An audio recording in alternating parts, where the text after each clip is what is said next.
Money can't buy happiness, but it definitely upgrades the experience of being sad, isn't it? Let's be honest. We all pretend we are chill about money, but the moment rent is due, markets drop, or income slows, the spirituality takes a backseat, and we all feel that clenching tension in our muscles. That's why it's important to talk about money, not as numbers, but as freedom, as emotions. Here's the biggest misconception: money is not the goal, it is just a middleman. I think most people would agree with this. We actually don't want money. What we really want is security, freedom, options, and peace of mind. Money just happens to be the tool that gets you there. But here's where many people go wrong.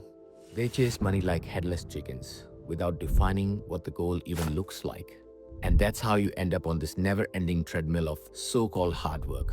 Just going after that next pay raise, latest fashion trends, some short term satisfaction, same old problems with modern packaging. Let me share three things that changed my relationship with money. First one, acknowledging the challenge. I learned this real fast. Money can feel like freedom or can feel like a tightrope around your neck. Being aware of this is the first big step. Number two, investing in self education. Yes, self education, not formal education. Taking your education in your own hands is the real empowerment.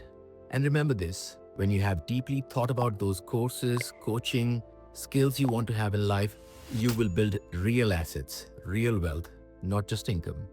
Remember, learning before earning. Number three, using rest as a strategy. Every time I forced productivity, burnout started to appear. But every time I prioritized rest, I saw breakthroughs. It's simple. A well rested brain generates better ideas, better decisions, better income.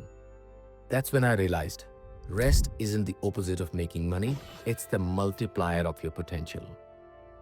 Let's reframe everything. Money is a tool, not a trophy. A means, not the meaning itself. A system outcome, not a hustled outcome.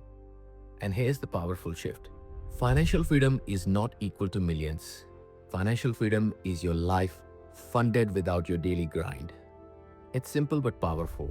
When you get this, you start to see that your expenses are covered by your investments, your systems, and your passive income. And when your full time work becomes optional, you are free. Well, at least financially speaking. The four stages of money. Everyone moves through these stages. Number one, survival. I need money to live. Two, stability. I can manage expenses. Three, security. My investments can cover my basic lifestyle. Four, sovereignty. I work by choice, not by need. Most people stay stuck between one and two. So what's the goal? Learn to build systems that move you to stage 3 and 4. So what's the real wealth? Let me simplify this. Wealth is time plus freedom plus health and most importantly, peace of mind. Not just money. Because what's the point of making 100K a month with compromised sleep, constant stress, and very limited joy? That's not wealth. That's a well-paid prison. So here are the takeaways. Acknowledging the real money challenge. Building systems intelligently.